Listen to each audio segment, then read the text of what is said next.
आपको कह दिए। सिकता सेतु कराने जाए। सिकता सेतु, सिकता का मतलब होता है बालू, ठीक है। सिकता का मतलब बालू और सेतु का मतलब पुल। सेतु मतलब पुल, पुल का पर्यायवाची शब्द सेतु होता है और वो संस्कृत शब्द भी है। हिंदी में अगर इसको कहें तो सेतु एक तत्सम शब्द हुआ। तो सिकता सेतु मतलब बालू का पुल कहा जाता है कि बालू का महल बनाना, है ना। तो बालू, कुछ ऐसे बच्चे होते हैं जो पढ़ने पर ध्यान नहीं देते हैं और वो हवा महल बनाने में विश्वास रखते हैं। तो इसमें आप वही पढ़ेंगे कि किस तरह से जब इंसान को पढ़ने का मन नहीं करता है, कुछ नहीं होता है, तो हम भगवान को दोष देते हैं और भगवान को, कुछ बच्चे होते हैं कि एग्ज़ाम आता है तो एक मुट्ठी अगरबत्ती ले लेते हैं, प्रभु मुझे पास कर देना, प्रभु मुझे पास कर देना। ऐसा तो होता नहीं है। तो आइए, वही प्रभु सबक देते हैं, इसमें शिक्षा देते हैं कि मेहनत करने से ही कुछ प्राप्त होती है। तो आइए कहते हैं, प्रस्तुत नाट्यांश सोमदेव विरचित कथा सड़ित साग्रह इतस्य सप्तम अध्यायोपरि आधारितो अस्ति। प्रस्तुत नाट्यांश जो है, ये भी आपका क्या है, नाट्यांश है। नाट्यांश मतलब नाटक का अंश, नाट्यांश जिसको हिंदी में एकांकी कहते हैं। तो प्रस्तुत पाठ नाट्यांश सोमदेव विरचित कथा सरित सागर इतस्य सप्तम अध्यायोपरि आधारितो अस्ति। आपका ये किसके द्वारा रचित है, सोमदेव के द्वारा। इसके रचनाकार कौन है, सोमदेव हैं। सोमदेव, और उनके ग्रंथ का नाम क्या है, कथा सरित सागर। समझ गए, किस में रचित है ये, तो कथा सरित सागर में। और इनके रचनाकार कौन है, सोमदेव। और इसमें जो, और उसमें भी किस अध्याय में है, सप्तमों अध्याय में, ठीक है। सप्तमों अध्याय में, जैसे आपका ये बुक है तो बुक में आपको है ना कि सिकता सेतु किस पाठ का है, तो नवम पाठ है। तो उसी तरह से ये जो आप पढ़ेंगे एकांकी है। यह आपको ऑप्शनल क्वेश्चन पूछ सकता है कि क्या है ये, तो ये से आप कहिएगा नाट्यांश, हिंदी में एकांकी यानी नाटक। नाटक का अंश किनके द्वारा रचित है, सोमदेव के द्वारा रचित है। और उनके ग्रंथ का नाम क्या है, पुस्तक का नाम क्या है, कथा सरित सागर। और किस अध्याय में है, तो सप्तमों अध्याय। सप्तमों अध्याय पर आधारित होती, सप्तम अध्याय के ऊपर आधारित है। चलिए, अस्मिन् नाट्यांशे तपसा विद्यां प्राप्तुं यत्नशीलः कश्चित् तपोदत्त नामक कुमारः चित्रितः अस्ति। इस नाटक में जो है तपसा माने तपस्या के द्वारा विद्याम, विद्या की प्राप्ति, विद्याम प्राप्तु विद्या की प्राप्ति, यत्नशीलः मतलब यत्नशील है, यत्नशील एक्साइटेड है। किसके द्वारा विद्या की प्राप्ति, किसके द्वारा कर रहा है, करना चाहता है, तपस्या के द्वारा। समझ आया ना, तपस्या के द्वारा। वो ये नहीं कि हम बुक में पढ़ेंगे तो कुछ ना कुछ तो याद होगा ही, ठीक है भाई। तब पहले नहीं समझ में आएगा, लेकिन जब हम डीपली उसको एवरीडे उसको पढ़ते हैं तो समझ में ज़रूर आता है। इसके पीछे बहुत सारी कहानियाँ हैं। एक कहानियाँ हैं कि बोपदेव की कहानी, ये तपोदेव है ना, बोपदेव की कहानी है, जो कि अपने गुरुकुल में बहुत ही लूजर था। लूजर का मतलब पास ही नहीं होता था, उसे कुछ याद ही नहीं होता। बेचारा मेहनत तो करता, लेकिन वो कभी परीक्षा में अच्छा अंक प्राप्त नहीं करता और पास नहीं होता। जिससे कि सारे विद्यार्थी गण जो थे वो गुरुजी से बोले कि गुरुजी इसे आप अपने गुरुकुल से निकाल दें, क्योंकि ये पढ़ने वाला विद्यार्थी नहीं है। गुरुजी भी हार गए। गुरुजी भी ने भी सोचा कि माता पिता घर में रहेगा तो कुछ काम वगैरह सीख जाएगा, खेती वगैरह सीख जाएगा तो अपना जीविकोपार्जन कर देगा। यहाँ रहेगा तो पढ़ेगा भी नहीं और कुछ सीखेगा भी नहीं। ऐसा सोच करके गुरुजी ने कहा कि ठीक है, तुम बोपदेव अपने घर चले जाओ। वो जाता है, रास्ते में जाता है तो उसे बहुत जोर की प्यास लगती जाती। मन तो बोझिल था, बोझिल मतलब उदास था। उदास मन से वो घर से बाहर निकलता तो है, रास्ते में देखता है, सोचता भी है, क्योंकि वो ऐसा नहीं था कि मेहनती नहीं था, लेकिन पता नहीं क्यों उसे याद ही नहीं होता था। फिर वो रास्ते में देखा कि एक कुआं है, कुएं पे कुछ महिलाएं जो हैं जल भर रही है।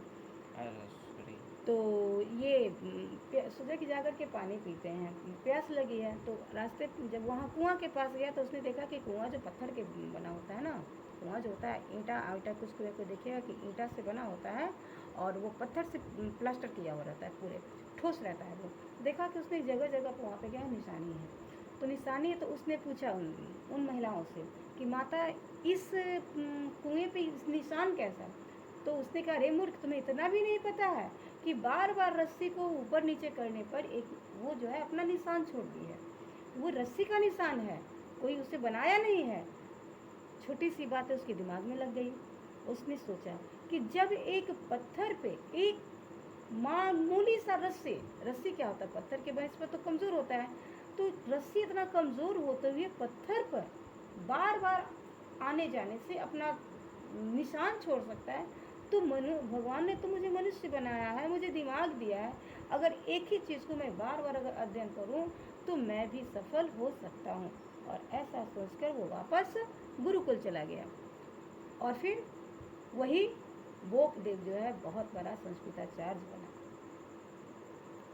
तो कहा जाता है कि हिंदी में कहावत है, होनहार वीरवान के होठ सीखने पात, लेकिन कभी कभी एक्सेप्शंस भी हो जाता है कि ऐसा कोई ज़रूरी नहीं है कि जो बचपन में बोपू रहता है, बुद्धू रहता है, वो बड़ा होकर के भी बुद्धू ही रहे, ऐसा कुछ नहीं कहा जा सकता है।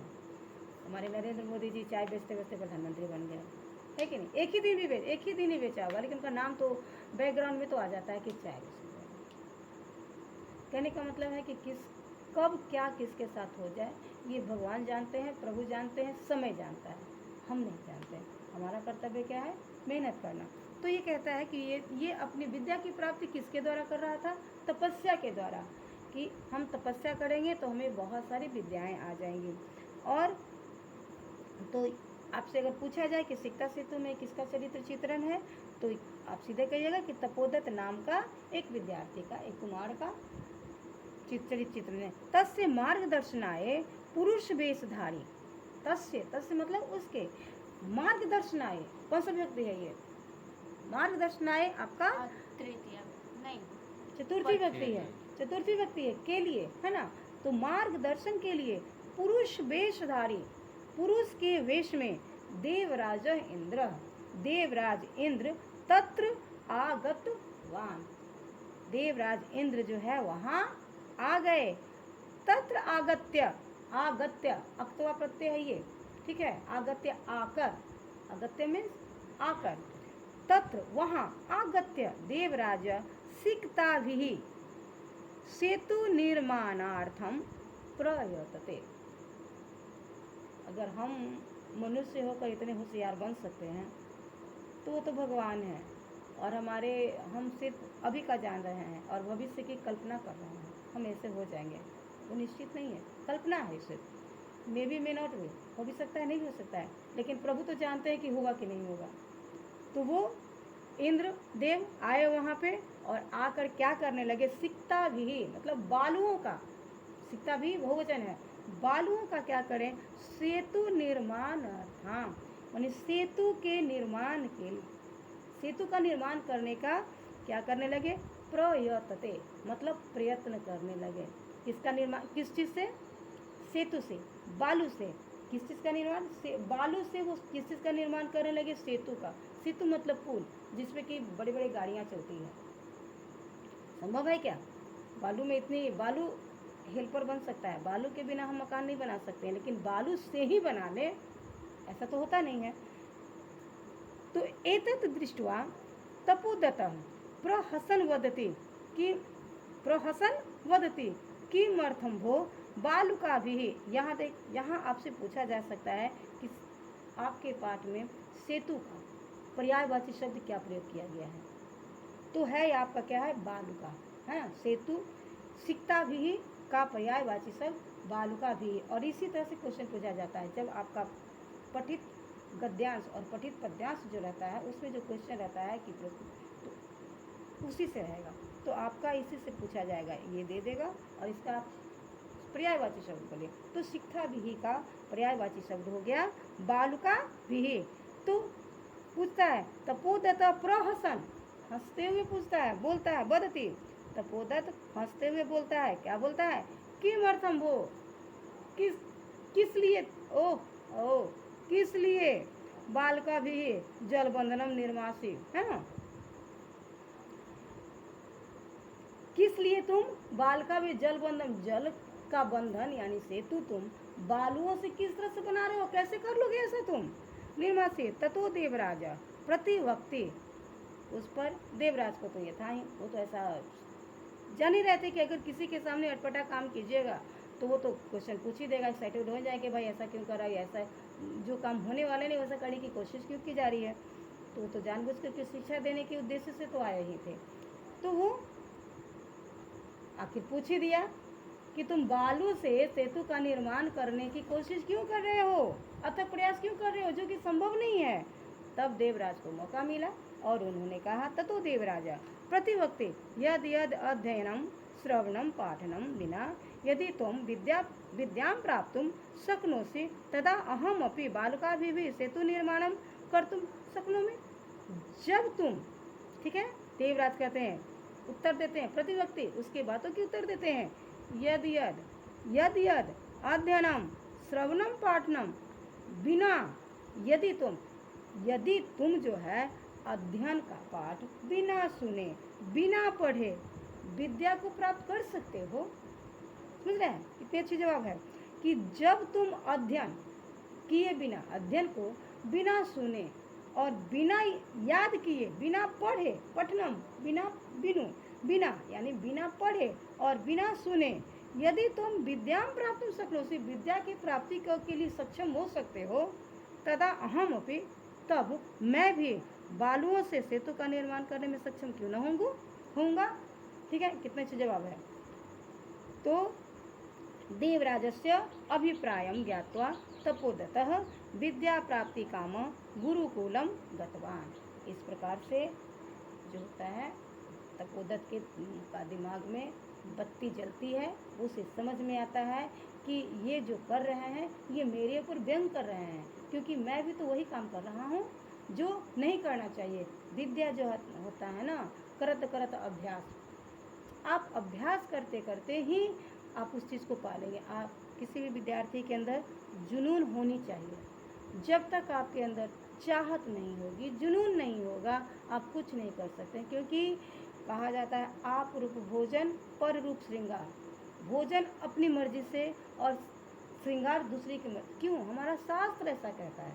आज हम उस चीज़ को इग्नोर कर किए जा रहे हैं, अपनी मर्जी से श्रृंगार भी करते हैं और अपनी मर्जी से भोजन भी करते हैं। खैर कोई बात नहीं है, फिर भी समाज उसे ज़रूर अफसोस करता है। बोलता तो कुछ आज के डेट में बोलता कुछ नहीं, लेकिन अफसोस ज़रूर करता है कि क्या वो था पहले। जैसे आजकल के लड़कियों का ड्रेस जो देखा जाता है, देख करके उसके एक ज़माना था कि धीरे धीरे रोक टोक होती थी, बट आज रोक टोक नहीं होती है। भाई ठीक है तुम जो करे, क्योंकि क्यों नहीं रोक टोक करेगा, क्योंकि आजकल गार्जियन भी, जब गार्जियन दे रहे हैं तभी तो लड़कियां भी, इसमें लड़कियों का दोष तो नहीं है। गार्जियन दे रहे हैं, गार्जियन खरीद के ला रहे हैं, तो लड़कियां पहन रही है, इसमें दोस्त गार्जियन का है, लड़कियों का तो नहीं है। खैर तो इस तरह से, लेकिन हमारा शास्त्र कहता है कि हमें लक्ष्मण रेखा कभी पार नहीं करनी चाहिए। लक्ष्मण रेखा पार करेंगे तो दुर्घटनाएं घटेंगी। आप रोड क्रॉस कर रहे हैं, हमेशा कहा जाता है कि हमें जेब्रा क्रॉसिंग को फॉलो करना चाहिए। अगर आप रोड पर रूल के खिलाफ चलेंगे तो दुर्घटना घटेगी। तो इसी तरह होती आई है। तो चलिए आज आपका यही तक रहने देते हैं, फिर कल हम इसके आगे बढ़ेंगे। यहाँ तक आपको समझ में आ गया होगा। इससे आप ऑब्जेक्टिव क्वेश्चन, वन वर्ड का क्वेश्चन बनाएंगे। ठीक है, चलिए, थैंक यू।